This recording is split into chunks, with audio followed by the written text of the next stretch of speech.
Welcome to Sleepy Time History, where history whispers you to sleep.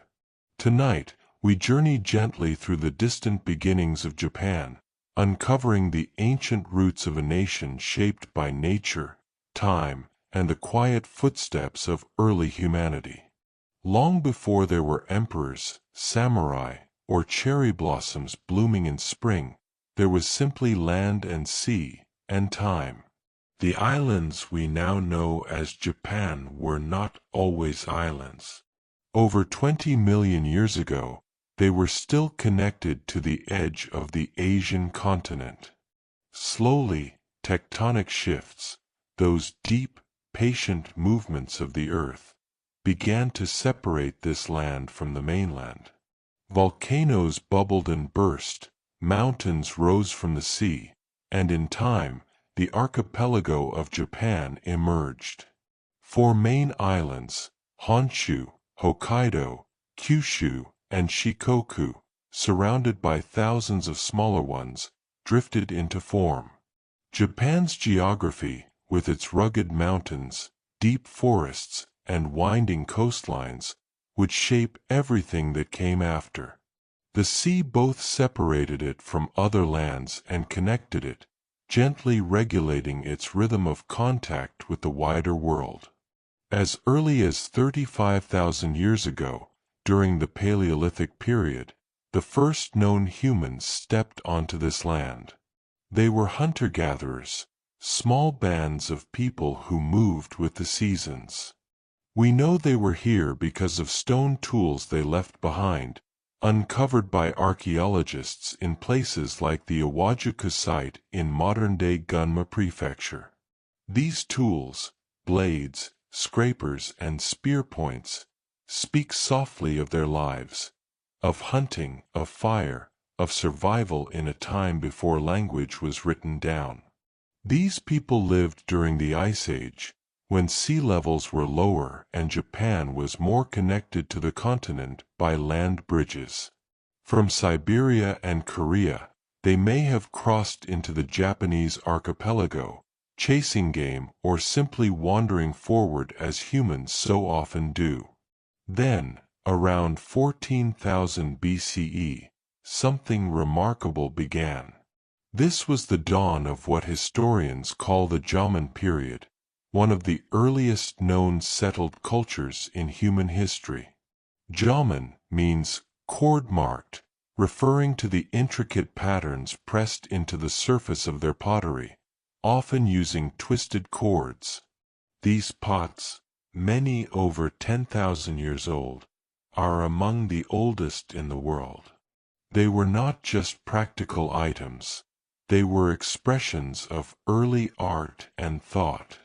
Unlike other ancient peoples who continued to roam, the Jōmon people began to settle. They built semi-permanent homes made of earth and wood, and lived near rivers and coasts. They fished, gathered nuts, hunted deer and boar, and may have even engaged in early forms of farming. This wasn't yet an empire, or even a nation, but it was a society. A way of living, handed down through countless generations. Over time, the Jōmon culture developed spiritual beliefs, including possible animism, the idea that natural objects, like trees or rocks, possessed spirits. Shell mounds, used as communal garbage heaps, offer glimpses into their diets and rituals.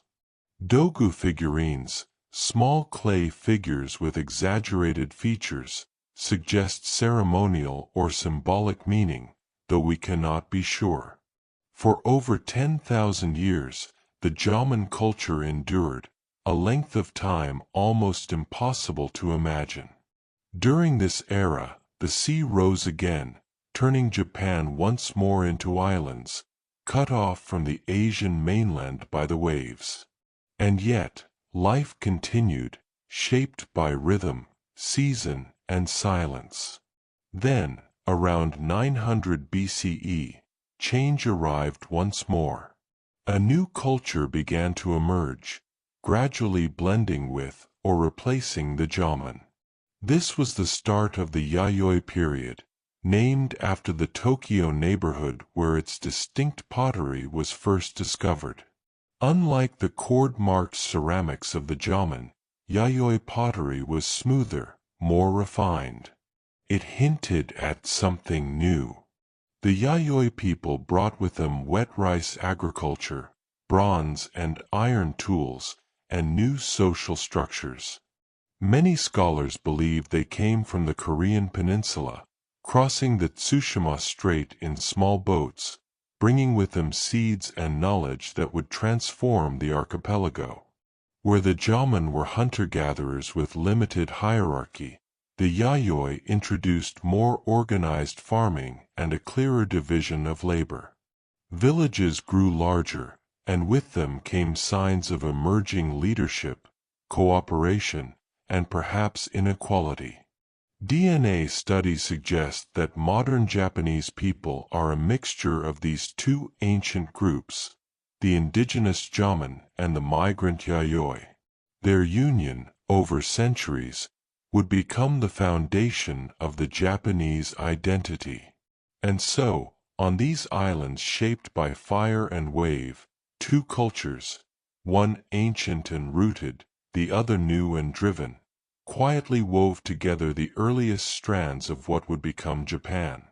It was also during this time that the first oral myths and traditions began to form, passed down in song, story, and ritual.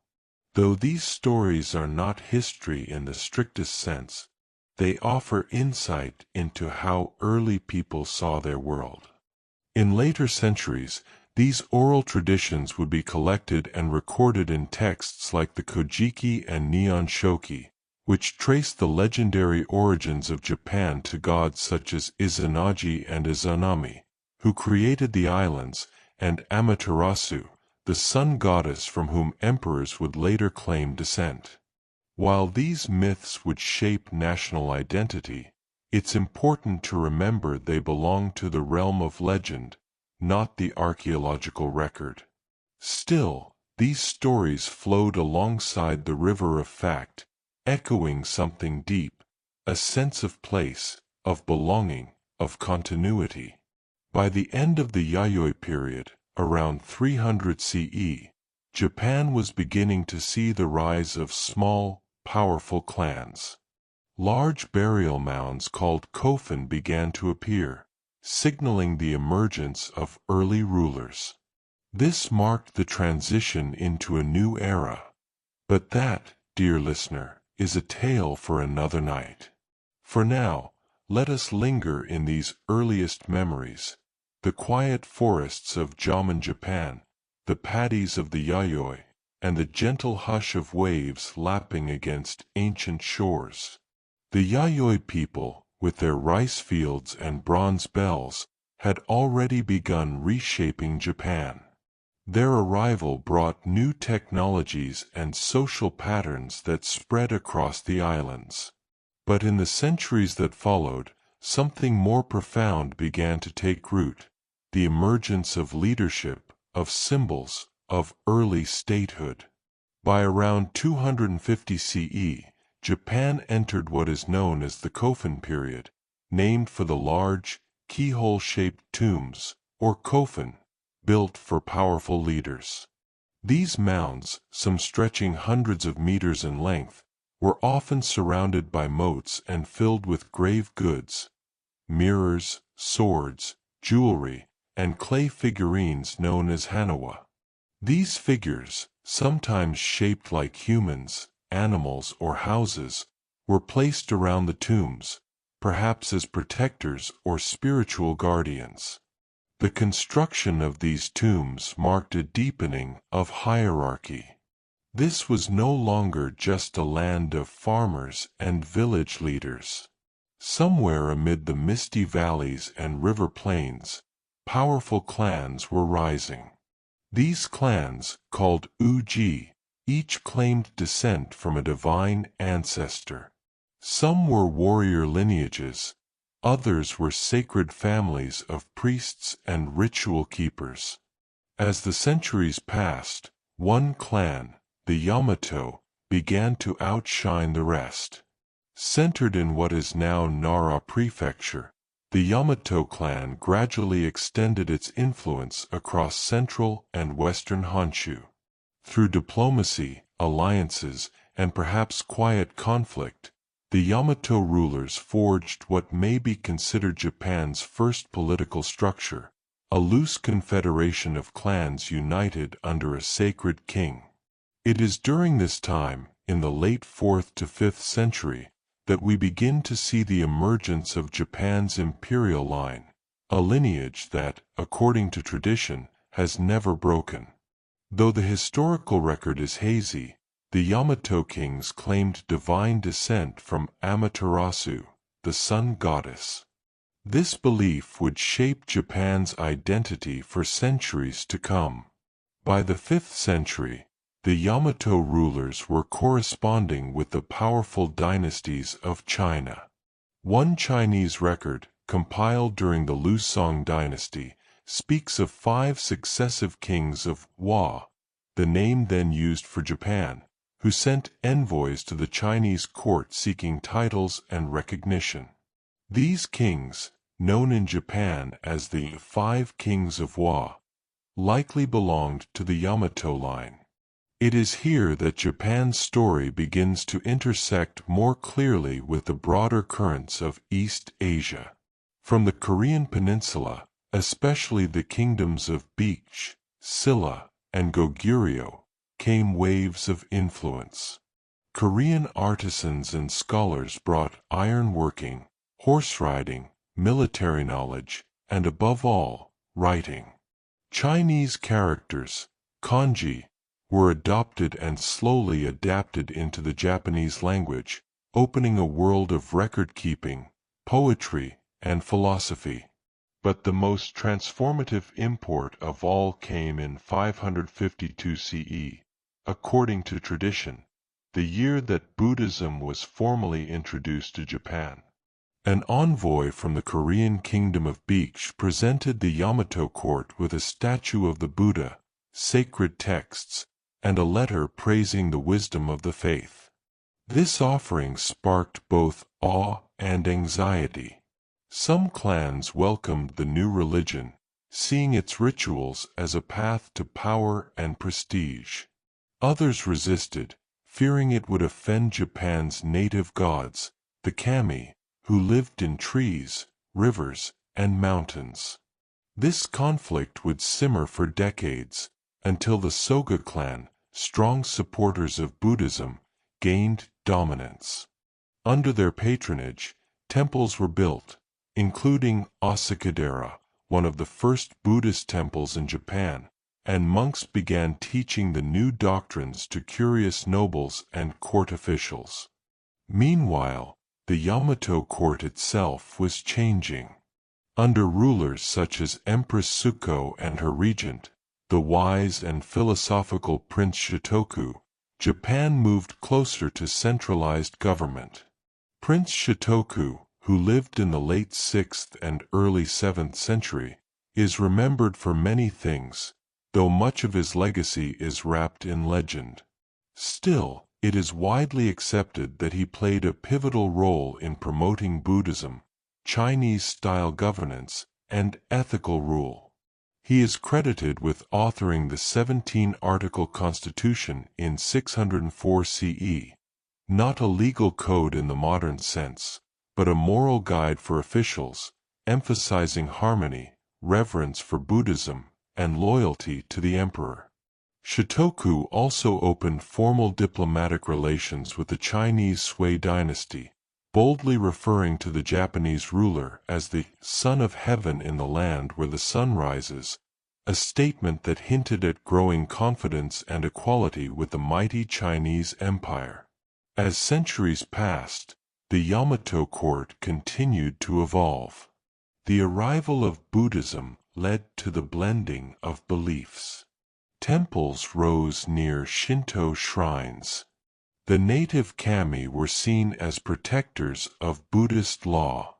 Japan was not simply copying the civilizations of Korea and China.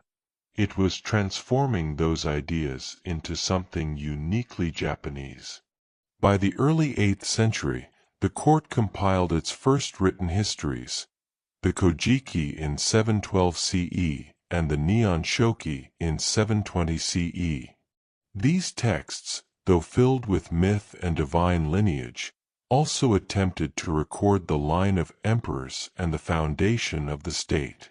Soon after, in 710 CE, the capital was moved to Nara, marking the beginning of the Nara period. This was Japan's first permanent capital, modeled on the great Chinese city of Chang'an, with a grid layout, imperial palaces, and grand temples. The most famous of these temples was Tōdaiji, completed in 752 CE. Inside stood a massive bronze Buddha, Daibutsu, cast to inspire awe and unify the nation under Buddhist ideals. Tōdaiji became not just a spiritual center, but a symbol of imperial power and national identity. During this period, the government introduced a formal legal code, adopted a bureaucratic system influenced by China's Tang dynasty, and conducted national censuses and land surveys. It was a time of cultural blossoming, of poetry, music, calligraphy, and the careful keeping of records. Yet even in these moments of order, Japan remained distinct. The imperial line continued to claim divine origin. The court balanced Chinese ideals with native traditions. And the people, from farmers to nobles, continued to honor the kami of field and forest. By the end of the Nara period in 794 CE, Japan's ancient civilization had matured. The capital would soon move again, this time to Heian-kyo, modern-day Kyoto, ushering in a new era of courtly elegance and cultural refinement. But the foundations had been laid. From stone tombs to sacred scrolls, from Korean artisans to Buddhist monks, Japan's ancient civilizations had taken shape, deeply rooted in nature, guided by ritual, and open to the world. In the long story of Japan, conquest and invasion have taken on quieter, more subtle forms than in many other parts of the world. Surrounded by ocean on all sides, the Japanese archipelago has often been shielded by nature. Distant enough to avoid frequent invasions, yet close enough to feel the ripples of conflict from the continent beyond. But Japan was never isolated from the world. And from the early centuries through the medieval era, waves of internal conquest, foreign threats, and cultural incursions shaped the nation in lasting ways. Let us begin in the late 700s, as the capital moved to Heian-kyo, later known as Kyoto. Here began the Heian period, an era not of foreign armies, but of internal court intrigue, shifting power, and the quiet rise of the warrior class. At the imperial court, political power slowly slipped from the hands of the emperors and into those of powerful aristocratic families, particularly the Fujiwara clan. While emperors still ruled in name, real authority came to rest with those who controlled the bureaucracy and access to the throne. Meanwhile, far from the refined poetry and rituals of Heian-kyo, other forces were growing. In the outer provinces, regional warriors, known as samurai, were gaining strength. These men, often the armed servants of noble families, began to organize into networks and clans of their own, tasked with defending landholdings and suppressing rebellions. Over time, they developed their own code of honor, loyalty, and martial discipline. By the 12th century, the delicate balance of court and countryside began to crack. Two powerful clans, the Taira and the Minamoto, vied for control over the court. This conflict erupted into a brutal civil war known as the Genpei War, which lasted from 1180 to 1185. It was a war of shifting alliances, naval battles, and legendary figures. One of the most famous was Minamoto no Yoshitsune, a brilliant and tragic general whose victories helped secure the rise of his clan, even as his life ended in betrayal and exile. The Genpei War ended with the Battle of Dan no Yura, a dramatic naval confrontation in the inland sea. The Minamoto triumphed, and the young Emperor Antoku, backed by the Taira, drowned in the waters, carried by loyal retainers into the depths. The age of aristocratic rule faded, and in its place rose a new form of governance. In 1192, Minamoto no Yoritomo was appointed shogun, or supreme military commander. This marked the beginning of the Kamakura shogunate, the first warrior government in Japan. Though emperors continued to sit on the throne, true power now lay with the shogunate in Kamakura, a coastal city far from the imperial court. This was an age of conquest, not of other nations, but of authority within Japan itself. The samurai class had seized control, establishing a military-led order that would endure, in various forms, for nearly 700 years. But Japan would soon face an external threat greater than any it had known before. Across the sea, the Mongol Empire, led by the fearsome Kublai Khan, had conquered much of Asia and now turned its eyes to Japan. In 1274, the first Mongol invasion fleet set sail from Korea, carrying tens of thousands of soldiers, including Chinese and Korean allies. The Japanese, unfamiliar with the scale and tactics of the Mongol forces, were nearly overwhelmed. The invaders used coordinated attacks, loud drums, and exploding projectiles to terrify defenders. But after just one day of battle, a sudden storm, perhaps a typhoon, struck the Mongol fleet. Ships were wrecked along the shore, and the survivors retreated. 7 years later, in 1281, the Mongols returned with an even larger armada. Some estimates suggest over 140,000 men aboard hundreds of ships. The Japanese, now better prepared, resisted fiercely. And once again, nature intervened. A powerful typhoon ripped through the fleet, scattering vessels and drowning thousands. The Japanese called this storm the kamikaze, or divine wind, a sign, they believed, of the gods' protection. The Mongol invasions left scars, towns destroyed, resources drained, lives lost. But they also left something else, a deeper sense of unity.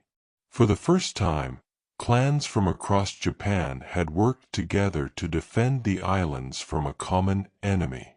In the centuries that followed, Japan turned inward again, but conquest continued in other forms. During the 14th century, a complex period of political fragmentation unfolded. The Kamakura shogunate fell, replaced briefly by the Meiji Restoration under Emperor Go-Daigo. But soon after, another military regime took control, the Ashikaga shogunate, beginning the Muromachi period. This was an age of both chaos and beauty. The imperial court remained in Kyoto, but real power shifted among feuding warlords, known as daimyo. The central government weakened, and provinces became ruled by rival clans. By the 15th century, Japan had entered the Sengoku period, often translated as the Warring States period. For over 100 years, the country was divided among powerful lords constantly at war, building castles, raising armies, and forging shifting alliances. Among these lords emerged three great unifiers, men who, through ambition and strategy, brought Japan under centralized rule once more. The first was Oda Nobunaga, who seized Kyoto in 1568 and broke the power of many Buddhist warrior monks. He was ruthless and revolutionary, using firearms brought by Portuguese traders to devastating effect.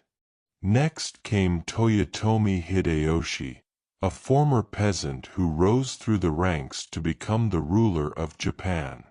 Hideyoshi completed the unification process and, in a bold move, launched invasions of Korea in 1592 and 1597.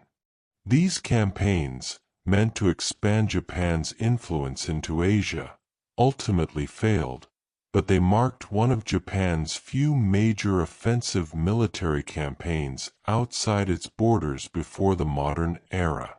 Finally, Tokugawa Ieyasu secured lasting peace after the Battle of Sekigahara in 1600. 3 years later, he was named shogun. The Tokugawa shogunate would rule Japan for over 250 years from the city of Edo, known today as Tokyo.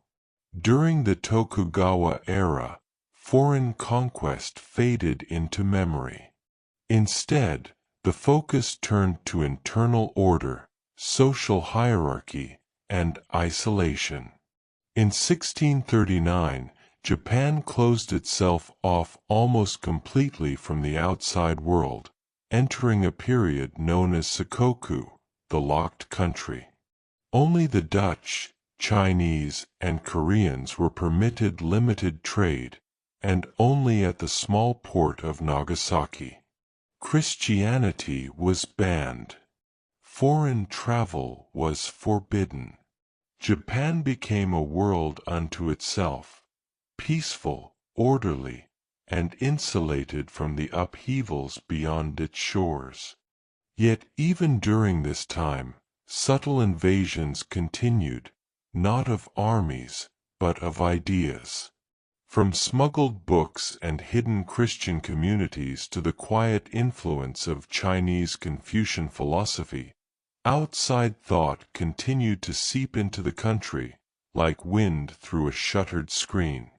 And so, Japan's story of conquest and invasion is not one of endless wars from beyond, but rather a story of internal consolidation, of foreign threats met with resilience, and of cultural negotiation, a story in which the tides of battle, belief, and influence washed over the islands and left behind something new each time.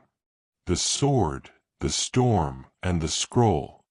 These were the instruments of conquest in ancient Japan.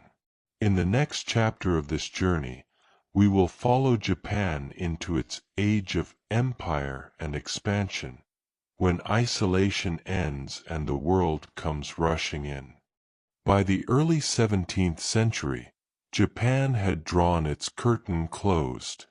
Under the rule of the Tokugawa shogunate, the country entered more than 2 centuries of peace and relative isolation. Foreign ships were turned away, Christianity was outlawed, and Japanese citizens were forbidden from leaving the country. This was the era of Sakoku, or locked country. Life slowed. The samurai no longer went to war but became bureaucrats and scholars. Farmers worked the land under a strict social hierarchy. Merchants grew wealthy in bustling cities like Edo, Osaka, and Kyoto, while kabuki theater, woodblock printing, and poetry blossomed in vibrant cultural life. But change was stirring, far beyond the shores of Japan. In the West, industrial revolutions were reshaping empires. Steamships replaced sails. Cannons reached farther. Nations like Britain, France, the Netherlands, and later the United States began seeking new markets and coaling stations in the Pacific. China had been forced open through gunboat diplomacy. Now, eyes turned toward Japan. In 1853, under a summer sky near Uraga Harbor, 4 large black-hulled ships appeared. They were steam-powered warships of the United States Navy, led by Commodore Matthew Perry. The ship's arrival was sudden and intimidating. They carried not only cannons but also a message. The U.S. wished to open Japan to trade. When the ships returned in 1854, the Tokugawa government, aware of China's recent defeats and the growing Western presence, signed the Treaty of Kanagawa, ending over 2 centuries of isolation. Other Western nations followed, securing their own treaties, unequal agreements that granted them privileges in Japanese ports and legal protections for their citizens. These events sent shockwaves through Japan. The shogunate appeared weak. Discontent grew among samurai, merchants, and reform-minded thinkers. Over the next decade, pressure mounted, leading to political upheaval, rebellion, and finally, the end of the Tokugawa era. In 1868, power was restored to the emperor in what became known as the Meiji Restoration. The 15-year-old Emperor Meiji, though a figurehead at first, became the symbol of a radical transformation. Over the next few decades, Japan embarked on an astonishing path of modernization and westernization. Railroads were built. Telegraph lines stretched across the islands. A national army replaced samurai militias. The class system was officially dismantled. Education became widespread, and a new constitution in 1889 created a Western-style parliament, though real power remained with a small group of elite leaders. Japan had looked outward, studied the world, and adapted quickly. But this transformation was not only defensive. It was also ambitious. The leaders of Meiji Japan were determined not to suffer the fate of colonized nations. Instead, they sought to become a power on the world stage. This meant building an empire of their own. In 1894, Japan went to war with China in what became known as the First Sino-Japanese War. The cause was control over Korea, a long-standing tributary state of China. After months of fighting, Japan's modern army and navy won a decisive victory. In the Treaty of Shimonoseki, China ceded Taiwan and the Pescadores Islands, recognized Korean independence, and paid a large indemnity.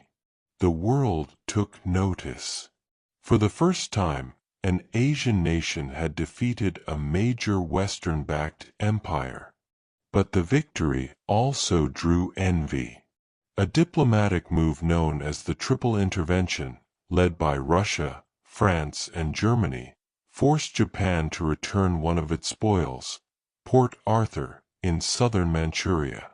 Japan's leaders were humiliated, but they did not forget.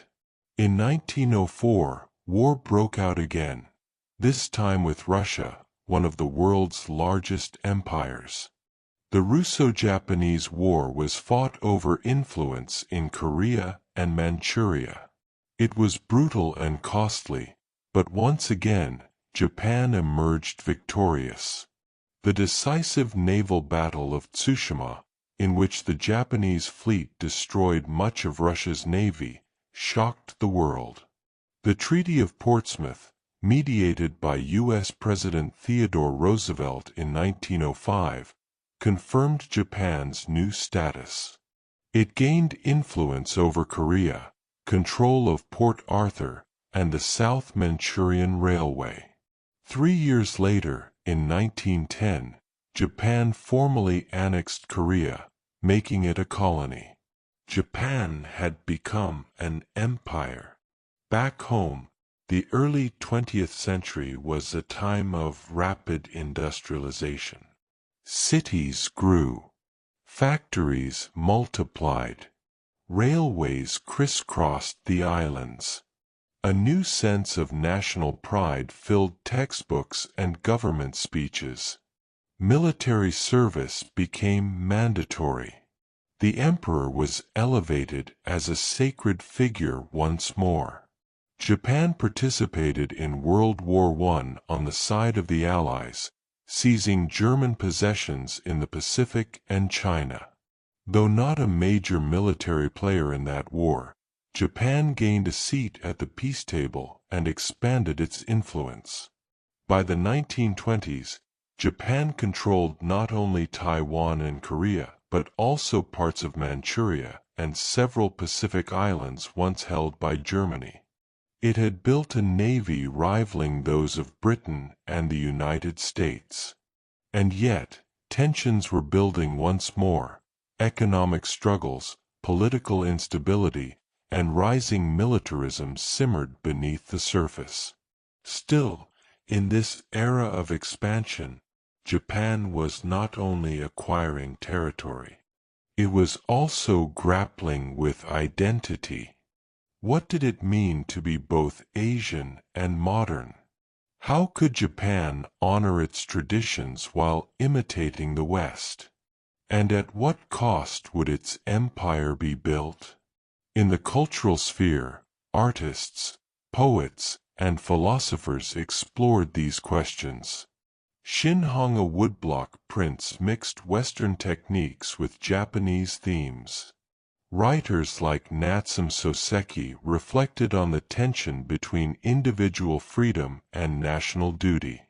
Cities buzzed with jazz music, coffeehouses, and imported fashion, even as rural villages remained rooted in older rhythms.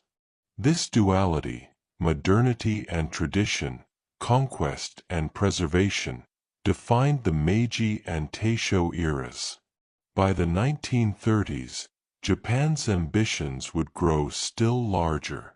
Military leaders, emboldened by success, turned their eyes toward China once again. The path ahead would be turbulent, leading into the tragedies and upheaval of global war. But for now, the empire stood firm. It had risen not by conquest alone, but through adaptation, resilience, and a deep belief in Japan's unique place in the world. And as the sun rose each morning over the eastern sea, it lit not just ancient shrines and quiet rice fields, but steel warships, modern factories, and a people who had transformed their country from feudal kingdom to imperial power in just a few generations. Even as Japan rose rapidly into modernity, not all voices joined in harmony. Every transformation carries friction, and in the shadows of steam trains and rising smokestacks, there were those who struggled, some quietly, others with swords drawn. Let us drift back to 1877, nearly a decade after the Meiji Restoration. The samurai, once the pillars of Japan's warrior class, now found themselves adrift. Their privileges had been stripped away, stipends abolished, swords banned in public, and their role in government eclipsed by modern military officers and bureaucrats. Among them was a man revered by many, Seigo Takamori. Once a key figure in the Meiji Restoration, Seigo had grown disillusioned. He viewed the pace of westernization as dangerous and mourned the decline of traditional values. In his home province of Satsuma, he inspired thousands of former samurai to rise up. What followed was the Satsuma Rebellion, the last stand of the samurai. Clad in traditional armor, Seigo's warriors fought fiercely against the newly formed imperial army, which used modern rifles, artillery, and conscripted soldiers. 4 months, the battle raged. But the weight of modern warfare proved too great.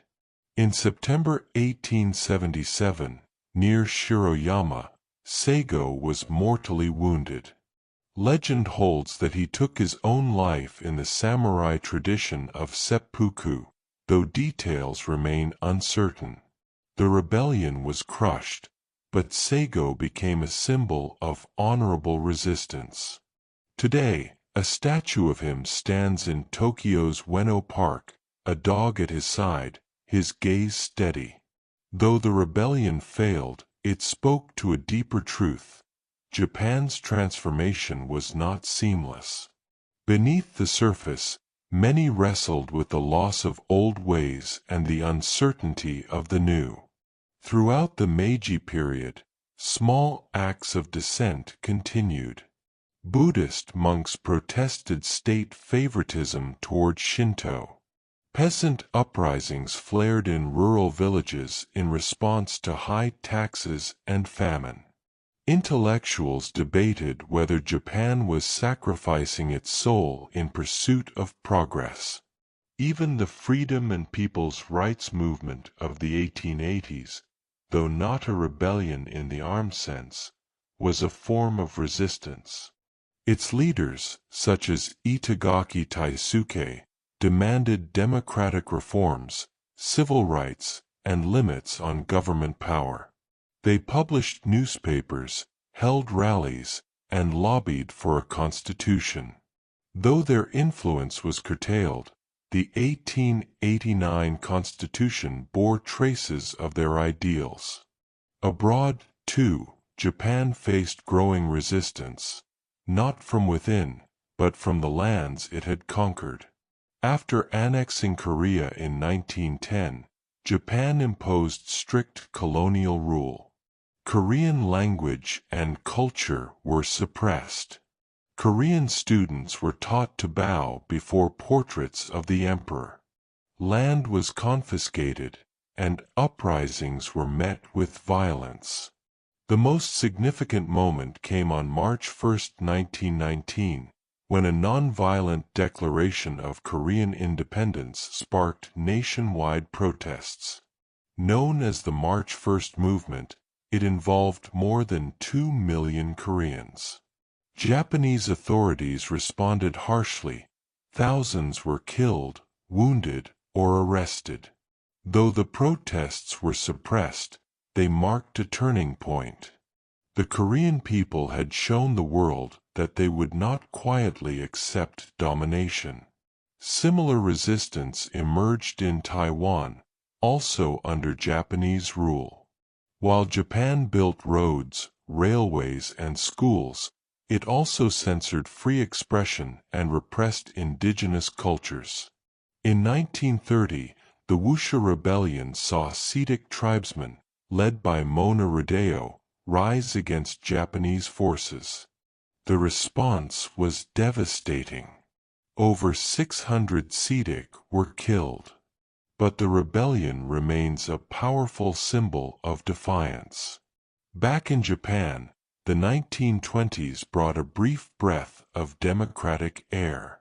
The Taisho democracy movement saw political parties flourish, suffrage expand, and vibrant debate fill newspapers and cafes. Socialists, feminists, and labor activists pushed for a more open, equitable society. But this window began to close in the 1930s. A series of military incidents, including the Manchurian Incident in 1931, staged by rogue officers, signaled a shift toward militarism and authoritarian control. Dissenters were jailed or silenced. The press was tightly regulated. Yet even in this darkening time, quiet forms of resistance endured. Writers like Yasano Akiko used poetry to question nationalism and war. Philosophers pondered ethical dilemmas under authoritarian rule. Christian leaders, Buddhist monks, and pacifists spoke out against violence, even as they risked arrest. One lesser-known voice of resistance was Kagawa Toyohiko, a Christian social reformer. He founded labor unions, worked with the urban poor, and advocated for nonviolence. Though often criticized by authorities, he remained committed to compassion and peace. It is easy to overlook these subtle forms of rebellion, the whispered prayers, the secret gatherings, the quiet refusals to conform. But they are woven throughout Japan's history. And resistance was not always grand or heroic.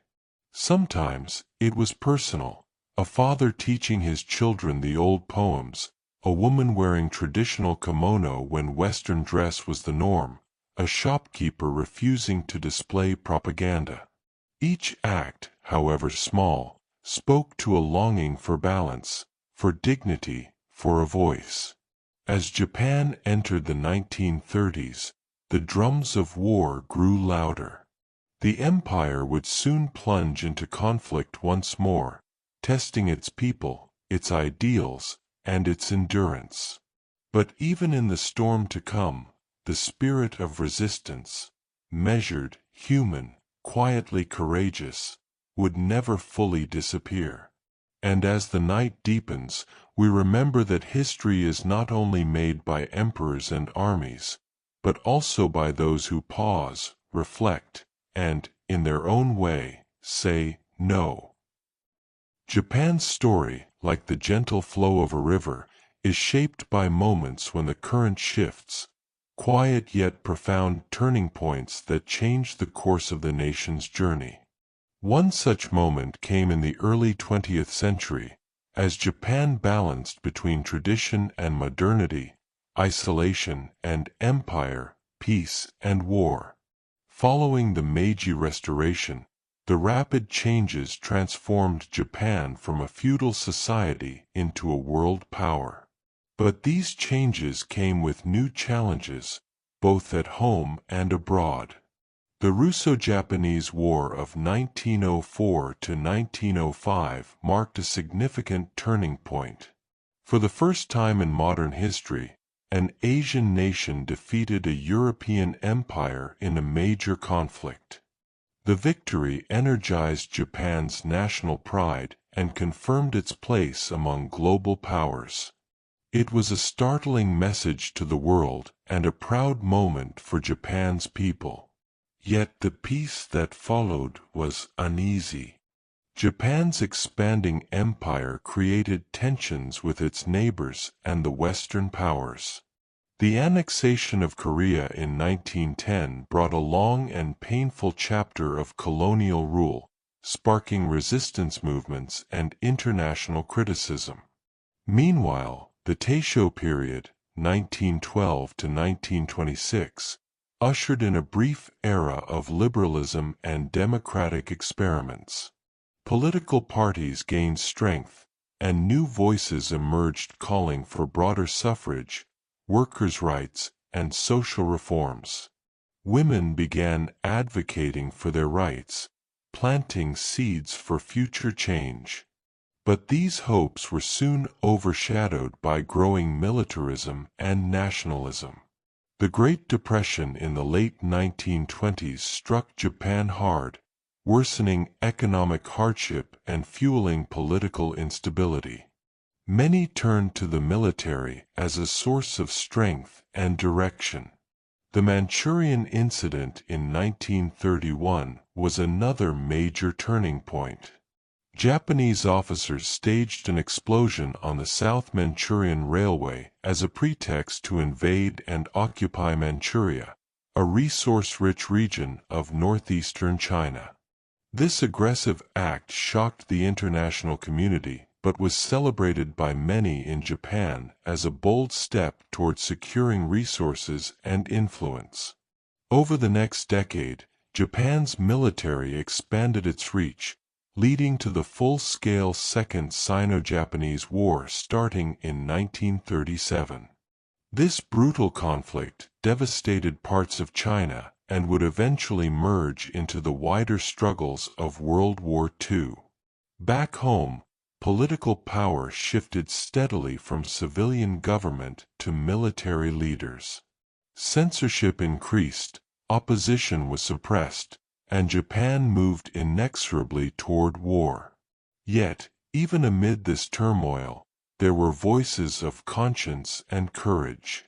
Some diplomats, intellectuals, and ordinary citizens quietly opposed aggressive policies, risking persecution. The attack on Pearl Harbor in 1941 marked a dramatic and tragic turning point, drawing Japan fully into the global conflict of World War II. The war years brought hardship, destruction, and loss, both abroad and within Japan's own islands. Finally, in 1945, Japan's surrender after the atomic bombings of Hiroshima and Nagasaki ended the war but ushered in a new era of occupation, reconstruction, and reflection. The post-war constitution, drafted under Allied supervision, renounced war and embraced democracy. Japan rebuilt its economy and society from ruins, setting the stage for rapid growth and transformation. These turning points, victories and defeats, progress and setbacks, define Japan's modern story. They remind us how history is shaped not just by grand events, but by the resilience of people navigating change. Throughout Japan's long history, the story is not just about emperors, shoguns, and warriors. It is also the story of ordinary people. The farmers, artisans, merchants, poets, and thinkers whose voices, though often quiet in the grand pages of history, shaped the spirit of the nation. In ancient times, the voices of the people were carried through festivals, songs, and stories shared around hearth fires. The reverence for nature, the kami, spirits of mountain, river, and tree, reflected a deep connection between the people and their land. During the Heian period, literature blossomed. Noblewomen like Murasaki Shikibu, author of the Tale of Genji, gave the world the first novel, written with delicate insight into court life and human emotions. Though her voice was from the elite, her words have echoed through centuries, reminding us of the timeless nature of human feelings. As the samurai rose to power, poetry and art continued to flourish among warriors and commoners alike. The haiku, a short form of poetry capturing moments of nature and reflection, was popularized by poets such as Matsuo Basho in the 17th century. His quiet observations invite us to see beauty in simplicity, a calming thought as we drift into sleep. During the Edo period, Japan's urban centers grew vibrant. Merchants and artisans in cities like Edo, Osaka, and Kyoto contributed to a rich popular culture. Theaters showcased kabuki and bunraku puppet plays, telling stories of love, loyalty, and adventure. Woodblock prints, or ukiyo-e, captured scenes of daily life, landscapes, and famous actors. But the people also faced challenges. Farmers worked hard under strict taxation. Many villages struggled with famine, natural disasters, and the demands of their feudal lords. Peasant uprisings, though often suppressed, were a persistent reminder of the people's resilience. In the Meiji era, as Japan modernized rapidly, ordinary voices began to speak more loudly. Newspapers, novels, and political pamphlets reached wider audiences. The rise of education allowed more people to read and write, spreading new ideas about society, rights, and the future. Movements for labor rights, women's suffrage, and political participation gained momentum in the early 20th century. Figures like Fusei Ichikawa advocated tirelessly for women's voting rights, which were finally granted in 1945 after World War II. During the hardships of war, people endured rationing, air raids, and loss with quiet courage. Stories of neighbors helping one another, of mothers caring for children in bomb shelters, of farmers rebuilding fields after devastation, reveal the strength of community. After the war, the voices of the people helped shape a new Japan, one focused on peace, democracy, and rebuilding. Through art, literature, and daily life, ordinary Japanese expressed hope and determination. Even today, from the bustling streets of Tokyo to the serene rice paddies of rural Japan, the voices of the people continue to weave the rich tapestry of the nation's story, humble yet powerful, like the soft rustling of leaves on a summer night. As the 20th century unfolded, Japan faced many challenges, struggles that tested its people, society, and identity. After the devastation of World War II, Japan lay in ruins. Cities were burned, infrastructure shattered, and millions were displaced. But amid the rubble, a quiet determination arose to rebuild, to find peace, and to create a new path forward. Under the guidance of the Allied occupation, led by General Douglas MacArthur from 1945 to 1952, Japan adopted a new constitution. This document, often called the Post-War Constitution or the Constitution of Japan, enshrined principles of democracy, human rights, and most notably, Article 9, the famous Peace Clause renouncing war forever. This marked a profound shift from the militarism of earlier decades. Japan committed itself to peace and economic development, turning its energy to rebuilding homes, factories, and hopes. The recovery was rapid and remarkable. Through the 1950s and 1960s, Japan's economy grew at an astonishing pace, fueled by innovation, hard work, and global trade. This era, often called the Japanese economic miracle, saw Japan become a leader in technology, manufacturing, and culture. Yet beneath the prosperity, modern struggles remained. Rapid urbanization brought crowded cities, pollution, and social changes. Traditional family structures shifted. Many workers faced long hours and high pressure, leading to concerns about health and work-life balance. Environmental challenges surfaced, too. In the late 1950s and 1960s, industrial pollution caused diseases such as Minamata disease, a tragic result of mercury poisoning, and Itai disease, caused by cadmium contamination. These public health crises sparked activism and reforms, highlighting the costs of unchecked growth. Japan also faced the challenge of reconciling its past. War memories lingered deeply, particularly in neighboring countries affected by Japanese occupation. Efforts at reconciliation have been complicated and remain sensitive to this day. Apologies, official statements, and cultural exchanges seek to build understanding, but wounds persist. Internally, Japan grappled with maintaining its identity, balancing tradition and modernity, preserving cultural heritage while embracing change. This tension is reflected in everything from architecture and fashion to literature and social norms. In the late 20th century, Japan experienced what came to be called the Lost Decade, a period of economic stagnation following the burst of an asset bubble in the early 1990s.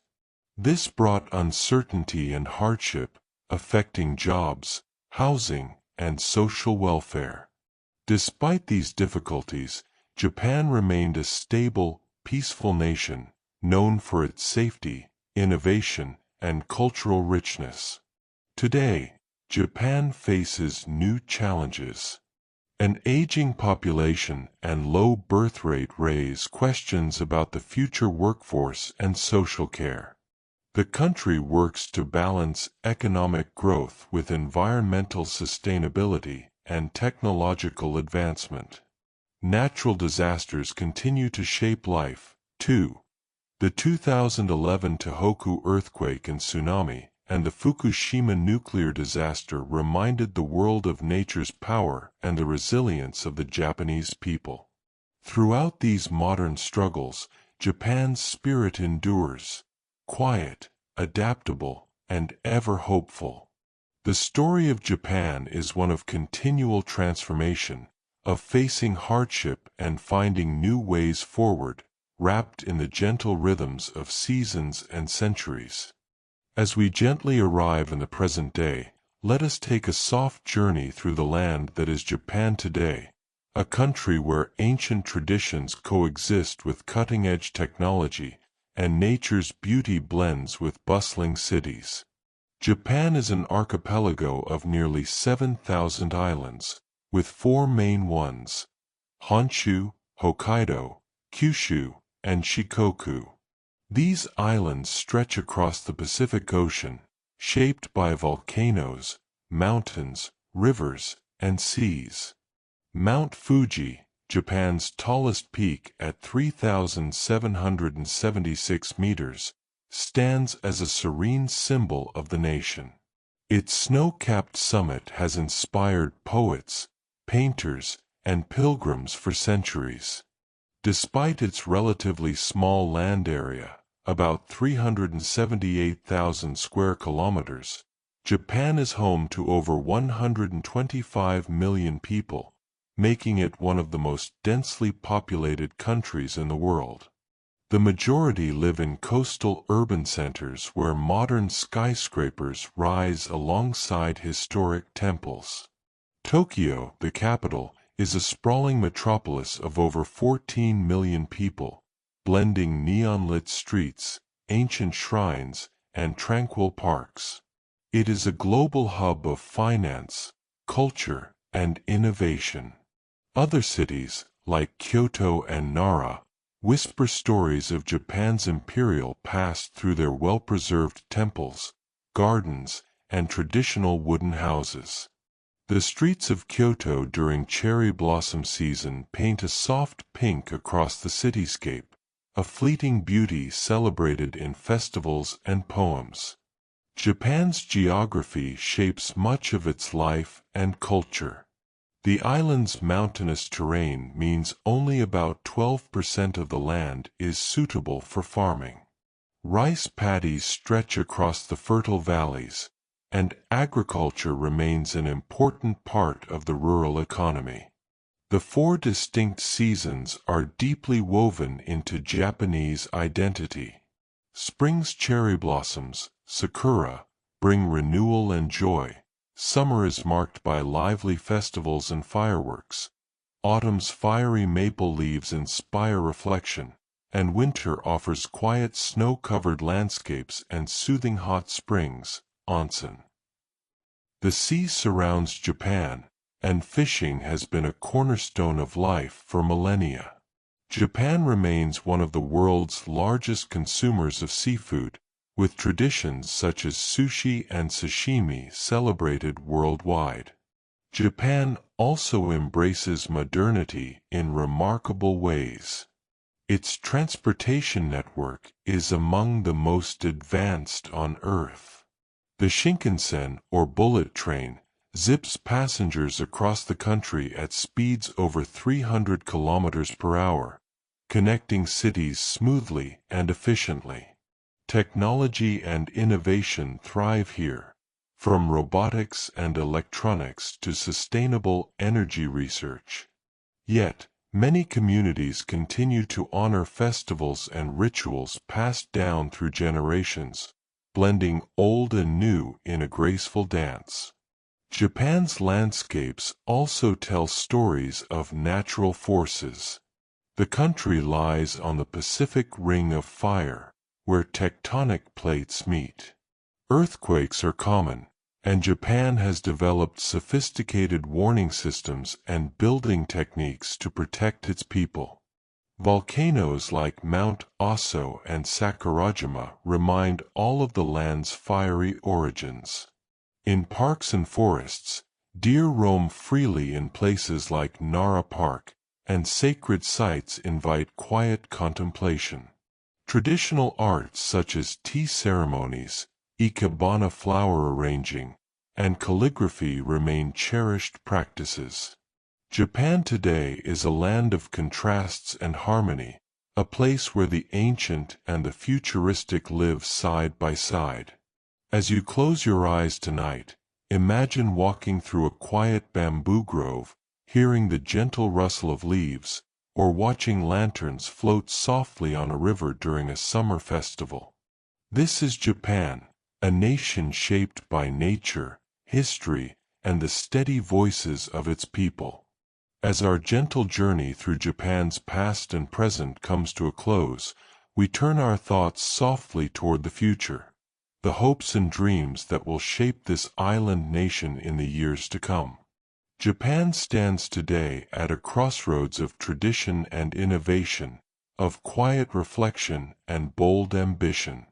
Its people cherish their rich cultural heritage, the poetry, the festivals, the reverence for nature, even as they pioneer technologies that reach beyond the stars.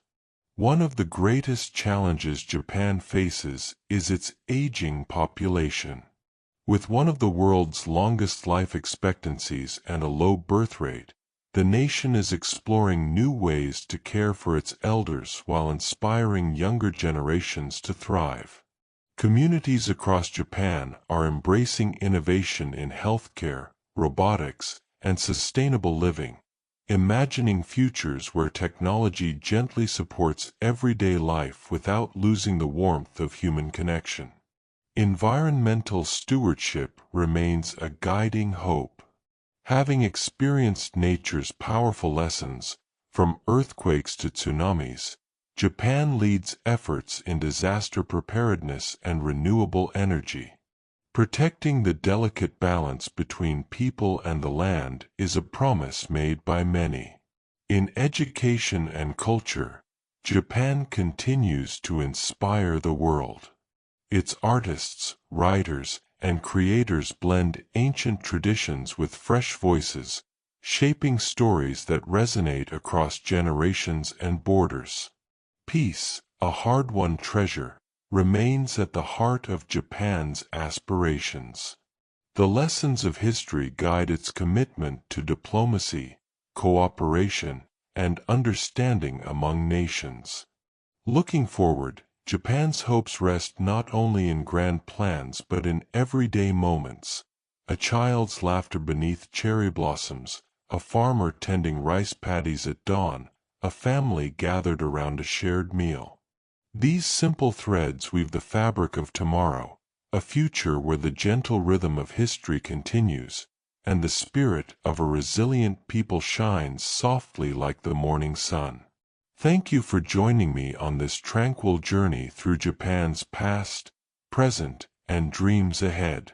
If you enjoyed this story, please like, subscribe, and share your thoughts in the comments below. Your support helps keep Sleepy Time History alive, bringing peaceful tales from around the world to those who seek comfort and calm. Until next time, may your nights be restful and your dreams filled with wonder. Good night and sweet dreams.